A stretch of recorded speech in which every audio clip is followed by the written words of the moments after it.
church is the church that is trying to provide education, particularly religious leaders. If you go to some communities, some of these cultural inhibitions we talk about, if a woman's husband is late, it means she's a widow. So these two incisors are forcefully taken out. So if you go to that community and you find a woman laughing without the two frontal teeth, it means she's a widow. And these are all practices that it's not as if she is disabled, but those practices make them even disabled. So the church is preaching and trying to see that these cultural practices are stopped. And one of the ways the church does that is through education and sensitization.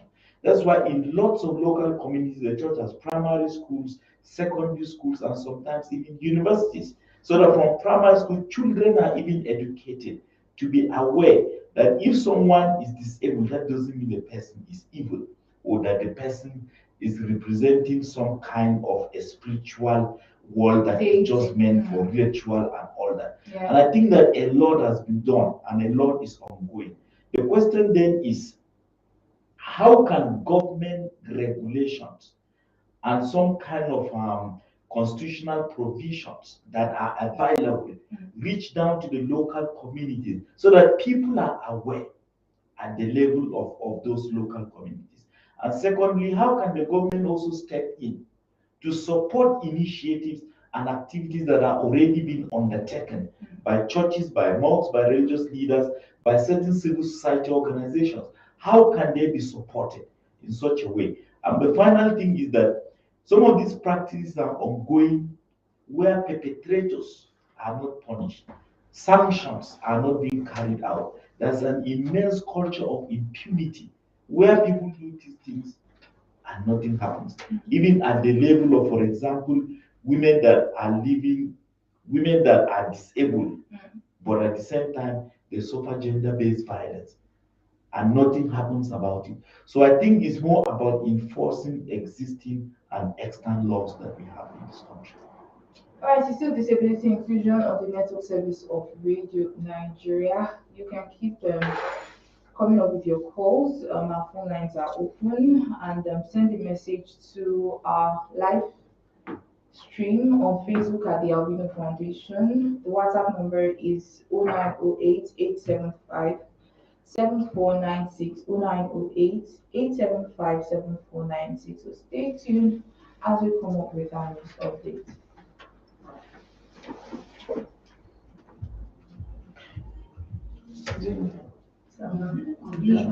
Yes, please. Sorry. Yes, so sorry. Since nobody has called me up. Discrimination and induce accountability in their spaces. This is commemoration of the 2022 International Day of Persons with Disability. Under the CEO of the Albino Foundation, Ambassador Jacob Taylor, said the high to achieve disability in Nigeria is a peculiar task. We talk after the news. We talk after the please see how you can get this or that one. Where we should play music.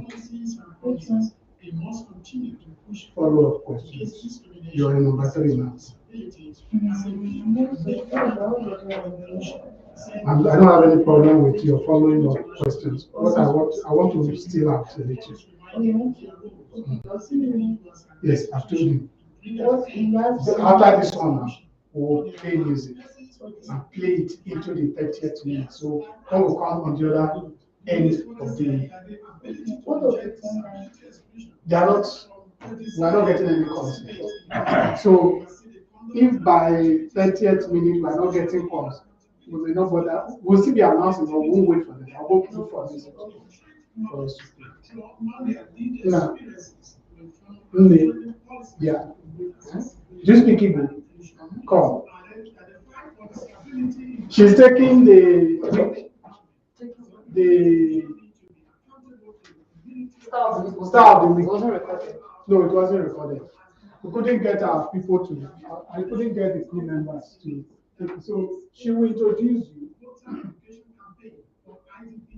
Designed to sensitize and create awareness among IDPs on their rights and need to participate in politics and the electoral process by coming out to vote and be voted thereby increasing the number of IDPs who could vote in the upcoming general election in 2023 and subsequent second elections. In a release, Mr. Felix also called for stringent punishment of heads of NDAs and private sectors that fail to implement policies that provide for full integration of persons with disability into the society. Because on civil society organizations, including the media, to always remember that they remain a role of persons with disability in eradicating discrimination. The Federal Ministry of Education has inaugurated a committee on the review of the National Inclusive Education Policy to guarantee education for all. Speaking at the event, Mr. David So sometimes you actually have calls, people are calling. I know. Uh, It's means they don't find it. no, really. Sometimes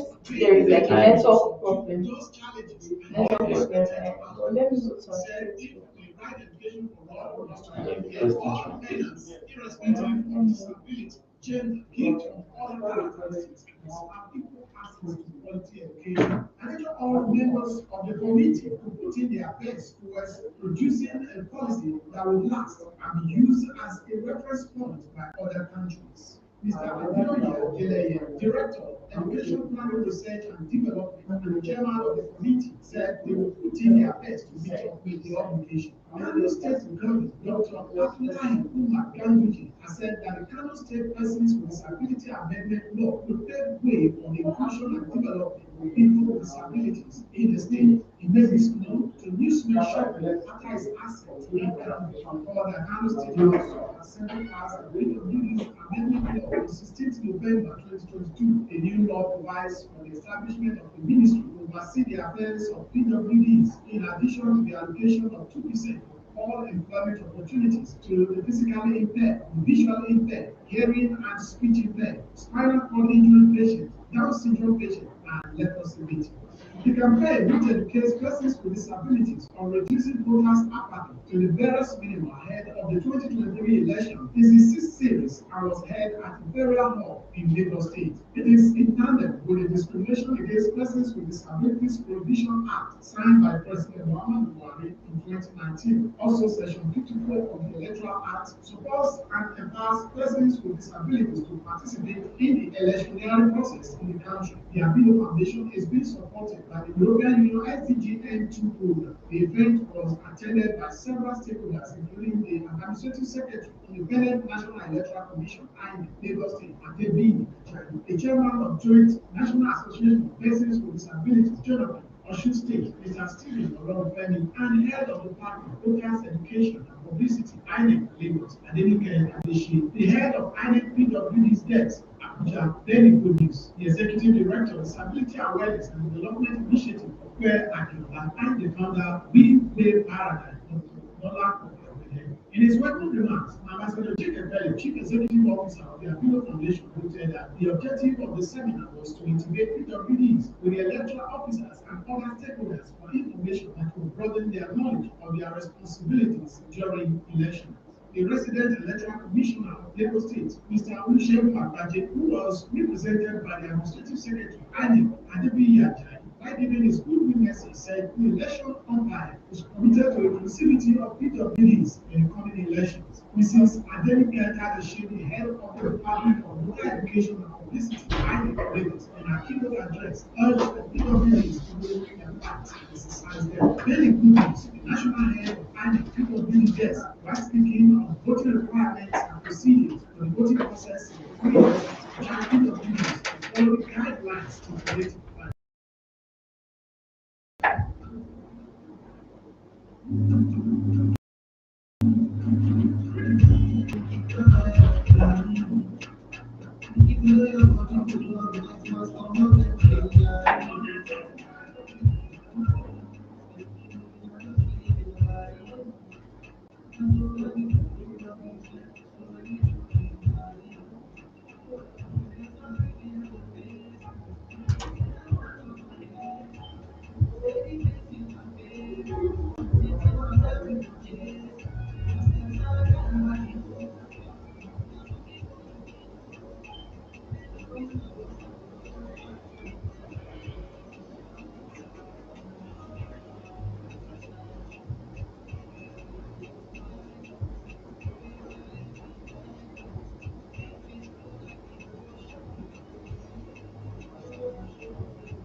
Stand Strong by Davido is still disability inclusion on the network service of Radio Nigeria. The phone lines are still open for you to place a call.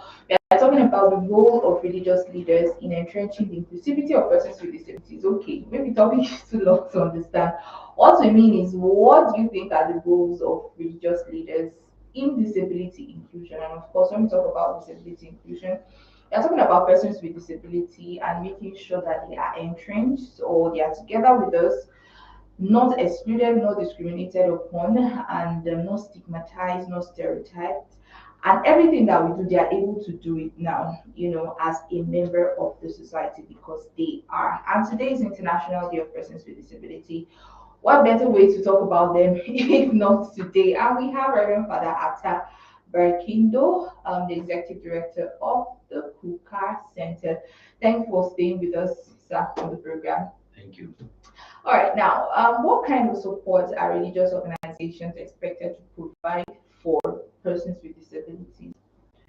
I just worry that at the moment, just like the executive director of the Albino Foundation mentioned there on the news item, um, they are seen mostly like also like IDPs, although they live in society with us.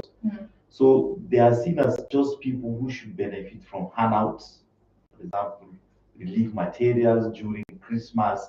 Can you call them together, give them bags of salt, wrapper, some measures of beans and rice and soap and but I think for me the role of the church should just be beyond providing this temporary relief. They should really look at their capacities in terms of education, in terms of economic involvement, in terms of political participation, even in terms of training on computer, on IT, on technology. A lot of them can do so much that will not only benefit them in terms of social and economic recovery, but also contribute to the development and growth of the society. So there's so much they can do. And I think for me, the role of the church then and even religious bodies must go beyond this providing these temporary relief materials, but to look at them, what kind of quality education can we provide? What type of skills can we provide? What type of capacities can we provide? And I think if we do that, it will go a long way. Sometimes by the roadside, you see a person who's actually disabled, but can be a very good mechanic. So how can you train that person in terms of technology and even engineering? You understand? He can give a very good advice in terms of maybe architectural advice. How can you provide that educational training? And therefore, what is expected then is that those educational facilities will now have to be constructed in such a way that people that are persons who are disabled can really be accommodated in those facilities and be provided with the necessary tools and education that they need in such a way that they can live normal lives, marry, have children, and then contribute not just their families but also to the community. Okay, now in each parish or diocese, is there like a record you will have? Do you know the number of persons with disability now in your churches? Because if you are talking about some of these things, there needs to be like a record. Okay, you are providing scholarship for so amount of persons, and this section of the receivers of the scholarship are going for persons with disability. Do you have like a record? I'm a Catholic priest. I can't speak for every Christian denomination, but the Catholic Church, we have what they call the JDPCs, Justice, Development and Peace Commission, in every Catholic diocese. And there is an executive secretary or a coordinator for those commissions. And those commissions are responsible for documenting and providing the necessary skills that persons with disability will require. And I think that in the last 10 years, that has grown substantially, in the Catholic Church, to an extent that even when the priest is now preaching, you find an interpreter with the hindsight is providing that. There are even schools. If you go to some dioceses, there are schools that have been established for persons with disability, particularly, for example, schools for the deaf and the dumb, so that they can actually read and write and have access to education and become employable in the society. And there are computer centers and computer training programs that are even being provided for persons with disability. So I think the Catholic Church has done honestly very well, and it can be better as far as the resources are available and the facilities are available. I think it can do better. And maybe I've seen even on TV and on other social media platforms where even other Christian denominations are gradually taking that in and providing. Like today, I was at the Catholic University, Veritas in Buari, where they had their 2022 convocation lecture. And it started with a Catholic mass, a Catholic service. And I could see one or two of the altar servants who serve the priest on the altar. He's actually disabled, but he was able to serve us normally, like the other person. So, and I think that the only thing we can do is how to support these initiatives to grow and to improve. But I see that happening, and I think the more people become aware and people are sensitized, and I think the more inclusivity will be achieved with time. Yes. All right, now how can civil society organizations and faith-based organizations work together to ensure that religious structures in Nigeria are accessible, to persons with disabilities? I think what I can say for civil society organizations is that civil society organizations have different mandates and different objectives. Some are purely into peace building, others are into gender issues, others are maybe simply into seeing how we can support, agricultural or environmental issues. But I think what is happening is that in every civil society organization now, the issue of inclusivity as a policy Yes. has to be included for every single civil society organization and even faith-based organization. For the simple fact is that it doesn't matter your mandate, it doesn't matter your objective, as long as you want to implement them, you are highly likely going to come across persons with disability who are going to be your beneficiaries. You are going to come across men, women, young people, children who will likely be beneficiaries of your program. And that is why every civil society organization must therefore have a comprehensive inclusivity policy. So that when you come across people who are persons with disability, you are able to include them literally into your program. And you don't even have to wait till you come across them. You have to be intentional. You have to be deliberate to include them in your program so that they can become, our beneficiaries. So I think that this is the first thing civil society organizations must do.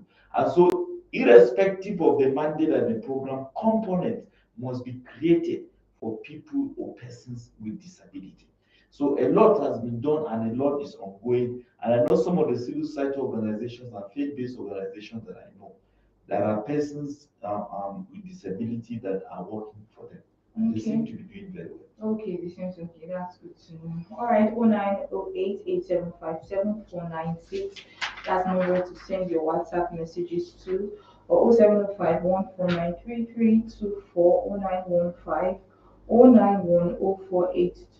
are the numbers to call. We are talking about the role of religious leaders in disability inclusion, and we are with Reverend Father Atta Kindo, the Executive Director of the Kuka Center. What is expected of people with different disabilities within the religious space, and how can that be compared with what is expected of other members without disability? How do you manage this?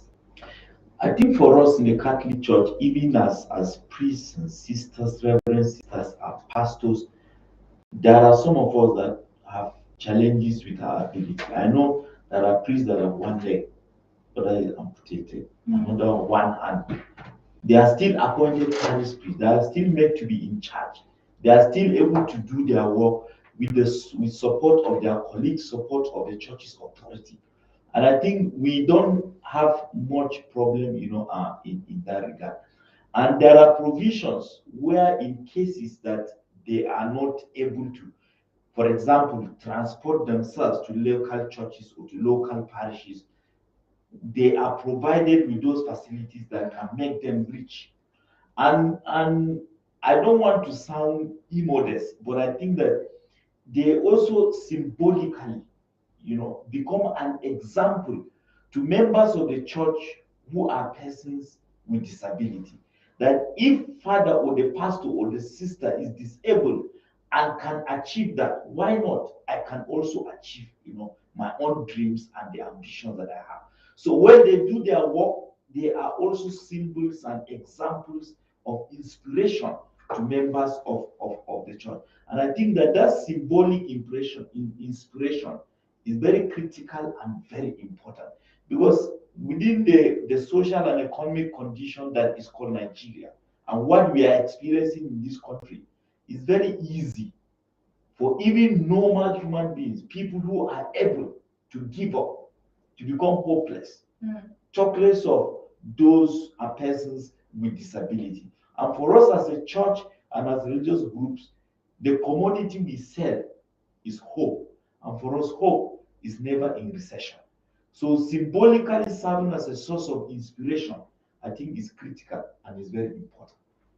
Thank you so much. All right, we go on a quick break now, but just a reminder that the program is still Disability Inclusion on the network service of Radio Nigeria. We're still going to take some more segments, and of course, we're still going to have our guests, answer some of our questions that we have very shortly. But before then, stay with us. It's still the network service of Radio Nigeria.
Hi, this is the network service of Radio Nigeria, and the program is Disability Inclusion. My name is Jennifer Ogo.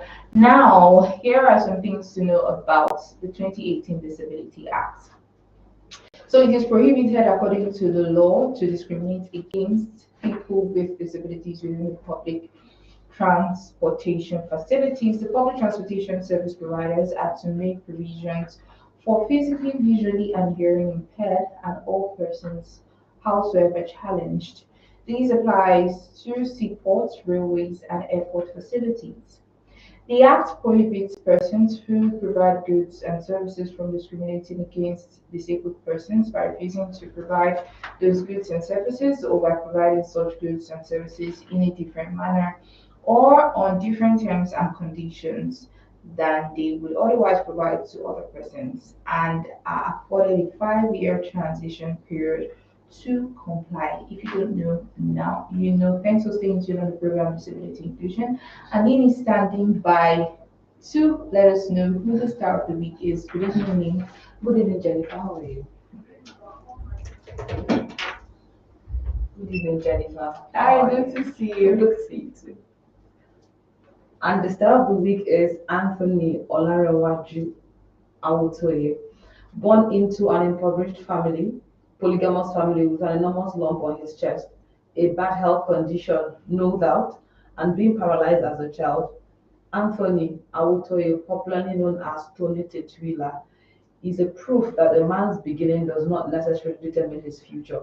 This Oro Kwara State-born recording artist and songwriter is widely regarded as one of Nigeria's living hip-hop legends, and in his words, owes his success and life to God and his mother's love, bravery, selflessness, and prayers.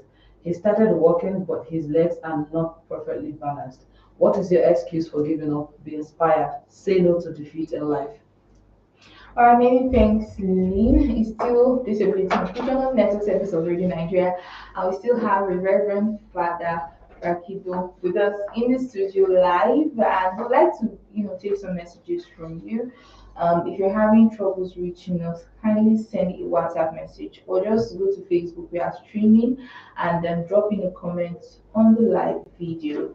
All right, sir. I would like to know, what do you think might pose a challenge in integrating disability inclusion messages within religious organization, and how can it be handled? I think for me, the biggest challenge is the cultural perception that most of our members of the congregation still carry with them. So we need to carry out lots and lots of sensitization and awareness creation. And the second challenge is for me, how do you enforce these laws? The law is very general. It says don't discriminate against persons with disability. If I'm running an organization and I employ 10 people and none of them is a person with disability, I mean, I'm not discriminating. The law didn't say if you are employing 10, you must employ 2. So that if you don't employ out of the 10, if 2 are not persons with disability, then I'm violating the law. But the law simply says I should not discriminate. So it is open, it is general. And I think for me, this is a challenge. So for example, CSOs are meant to pay taxes. Workers are meant to pay tax by law. And they tell you the percentage to pay. So in that way, the law is specific, the law is very clear. But if the law says don't discriminate, but the law does not tell me the exact number of persons living with disability that I must employ out of the 10 or the 15 I employ in my organization. It means that if I don't employ any, I'm still not. So what does it actually mean not to discriminate? That has to be broken down, that has to be very specific. And I think for me, that can also be a challenge because people can keep employing as long as you don't directly engage with a person with disability and you don't maybe verbally abuse him or insult him or verbally reject him. It's like you are absolutely not discriminating, except there's a situation where you have a direct involvement and a direct engagement, and in that process you discriminate, then there's discrimination. But when you completely avoid and there is no direct engagement, then you may not likely be discriminating because you haven't even met that person in the first place. So I think that the law needs to be much more specific in the way and manner that it can be, Okay. take away any lack of clarity. Okay. Now let's talk about some, the outreach program workshop. Do you people have like a disability inclusion outreach program workshop that you carry out, for the congregants? If you do, kindly enlighten us. Absolutely, we do. For example, certain parishes have outreach programs for youth or for Boy Scouts or for Girls Guides, and we make sure that persons with disability are involved, in some of these programs. There are parishes that provide masses and church services on Sundays to schools for deaf and dumb. So when I was in the seminary, for example, we were trained on the sign language, and there are priests that were specifically trained so that they can come out and provide services. And when they are conducting outreaches, we have particular priests who can use the sign language, to communicate with those people. And secondly, when we are carrying out workshop and sensitization, particularly by the JDPCs, for congregants or parishioners to get involved in politics. Special outreach is provided for persons with disability, for women, for minority groups, to make sure that they participate actively, in some of these political processes. So there are lots and lots that are ongoing, but as I said, these things can be amplified, they can be cascaded down to local, and communities, as long as resource mobilization is effective and those resources are available. All right. I would like to get your opinion on this. This is something that I think is quite, I wouldn't say common, but it's almost impossible that you won't, see it in the church. Now, it's the attitude of congregants towards a person with disability, or towards a person with disability. How can the congregant embrace a person with disability and not see them as an object of pity? For example, a person with disability comes to church on a wheelchair and begins to think that that person came for healing of or he or she came for some form of deliverance. How do we change this perception towards persons with disabilities? That is why I told you that we have a lot to do, especially as religious leaders. And it's not just church. Just go on a Friday, go to the mosque, or on a Sunday, you go to the mosque. You find persons with disability sitting at the gates. They don't enter in to be part of the worship. They sit at the gate, they become literally beggars. So there are serious social and economic conditions beyond the cultural perception and the social mentality of our people. So it is not just about the religious leaders, but it's also from the families, from where these people, are coming from. You only come to church or a mosque on a Sunday or a Friday, but substantial amount of your time is spent with your family members. So how do you, see these people even at the level of the family? So I think for me, it's continuous awareness on programs of this nature, continuous awareness on churches and mosques, outreaches to communities, to local people, but also talking to family members to see that these people have dignity, they are human beings like us, they must be recognized and be given all the opportunities that they need, to develop the biggest potentials that God has given to them. And there is nothing we can do other than to continue with some of these conversations that we are having. Okay, so what's your message now to the disability community? First of all, I don't like the word disability community. Okay. It makes it look like they are a separate community from us. We are all one. Okay. We are all human. Okay. We are all human beings. There are persons living among us. We are one community. Yeah. We are living together. Okay. And I think my message to them is that please don't give up. Don't allow anyone to discourage you. Don't allow anyone to see you only as a beneficiary of a handout or something that can be given. You are embedded with substantial amount of potential that God has given to you. The sky can only be your beginning. Have the courage, have the hope that you can achieve the best.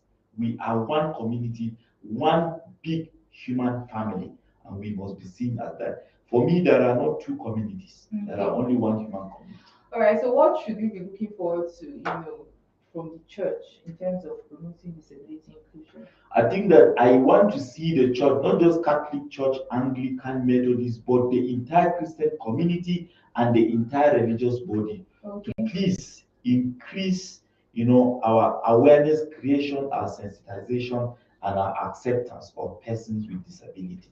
They are brothers and sisters. They are one simple human community like us. All right, thank you so much, sir, for honoring our invitation to the program Disability Inclusion. So far, we've been listening to Reverend Father Atta Barkindo, the Executive Director of the Kuka Center. For those of you who tried to reach us and you were unable to, we sincerely apologize. This program comes your way every Saturday at 7 p.m. West African time. That's it today on the program Disability Inclusion, which came to you live from the network service of Radio Nigeria. Now, for more information on the activities of the Albino Foundation, visit our website at www.albinofoundation.org or send a message to 0703 1103773 or 0701 9773352. The engineer on duty was led by Debo Aderiola and Hassan Usman. The studio manager has been Abdulmumin Seidu and Mohammed Abdullahi. We sincerely appreciate you. Alright, this program is powered by the European Union and the Albino Foundation. A special thanks to the producer Steven Isabo. Until next time, my name is Jennifer Ogo. Urging you to have a splendid weekend. Bye for now. Thank you, Jennifer. I almost broke my case. You should change this thing. It's like the one for the It's for helicopter. I don't know why they brought it to the studio. Is that the Igbo or No, the other side. The from what? your angle. Yeah, close to the other. Lina can go now. Yes, after you picture. Take a photo. You these people with your plan. Tell Jake I came. So this is your program. I've been here before. This is my first time of meeting you. Yes, we have a lot of presenters. A lot of us here. You study journalism? No, I studied tourism and archaeology, but I've been here for a couple of years, like 7, 8 years. Wow. Thank you, Mom. Hello.